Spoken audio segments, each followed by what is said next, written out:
Paz e luz, paz e amor. Vocês estão sintonizados com a RAM. Eu sou seu radialista Aroni, a postos para darmos continuidade aos nossos estudos. Estamos lendo o livro O Sublime Peregrino, do mestre Ramatiz, psicografado pelo médium Hercílio Mães. Capítulo 11. Maria e os aspectos do seu lar. Pergunta: qual era o aspecto do lar de Jesus durante a sua infância?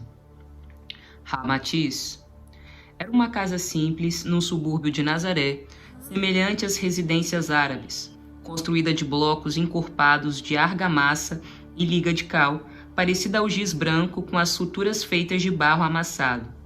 A porta de entrada era baixa e sem segurança, dando acesso a 2 aposentos espaçosos que não possuíam paredes divisórias, mas apenas 2 cortinas feitas dos próprios cobertores presos por ganchos numa corda rústica.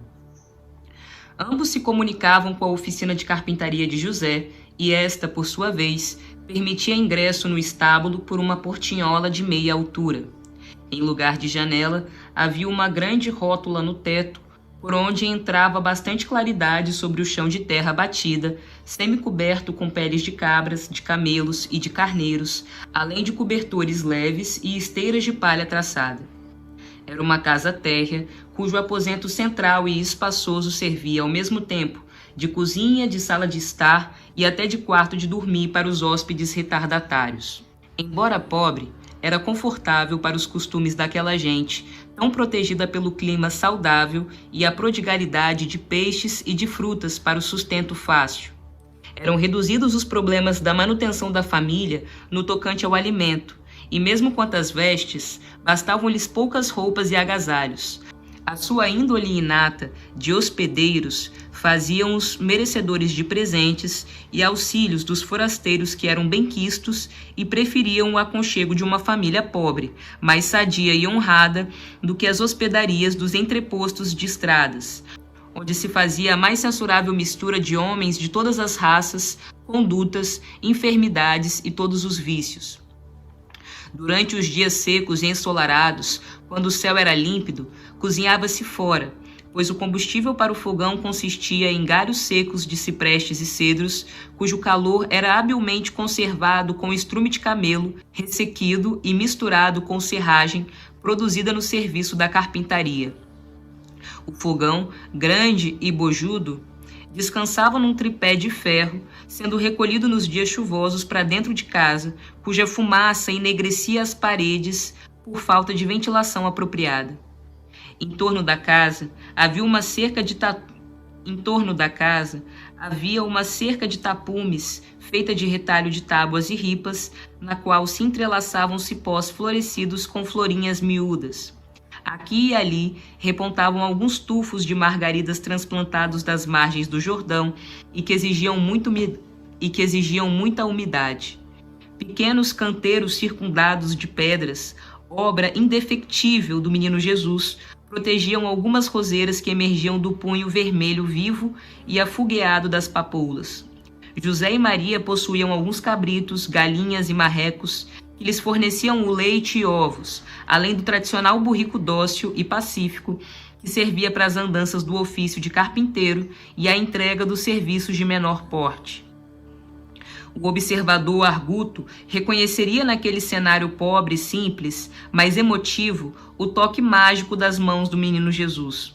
Aqui, as pedras arrumadas com um agradável senso estético delineavam os contornos do jardim modesto. Ali, ripinhas de todos os tipos e tamanhos firmavam papoulas chamejantes, íris e narcisos, e tirinhas de couro guiavam os cipós floridos e as trepadeiras para o trânsito na ponta das cercas.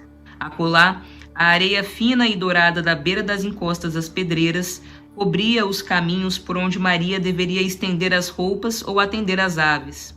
E ali se via ainda o arremate do menino artista pelos pincéis e os vasilhames de cobre sujos de tinta que haviam servido para a pintura nova dos alicerces da casa, das guarnições da porta, dos coxos de alimento dos animais e das aves. A sua iniciativa benfeitora tornara a casa de Maria e José a mais simpática e admirada do subúrbio pobre, pois se ele era incapaz de ficar agrilhoado ao horário draconiano de obrigações inadiáveis, jamais se cansava quando seu espírito criador e construtivo se decidia a produzir algo de agradável aos outros.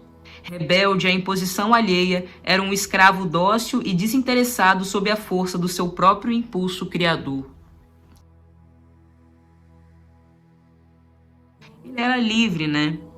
E aqui diz como ele era incapaz de ficar agrilhoado, ou seja, preso, a um horário draconiano de obrigações inadiáveis, ou seja, a uma rotina rígida de trabalho, de horário fixo pré-estabelecido, tem que ser assim durante, sabe, tantas horas. E Jesus não conseguia fazer isso, porque ele era criador, criativo, uma alma livre, que era tocado pela inspiração divina, né? Para ver a vida de uma forma única e viver a vida de uma forma única. E para isso, o espírito precisa ser livre.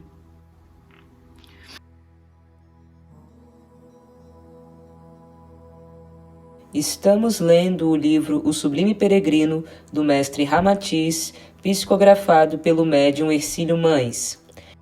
Até a próxima, irmãos. Na Marie, câmbio desligo.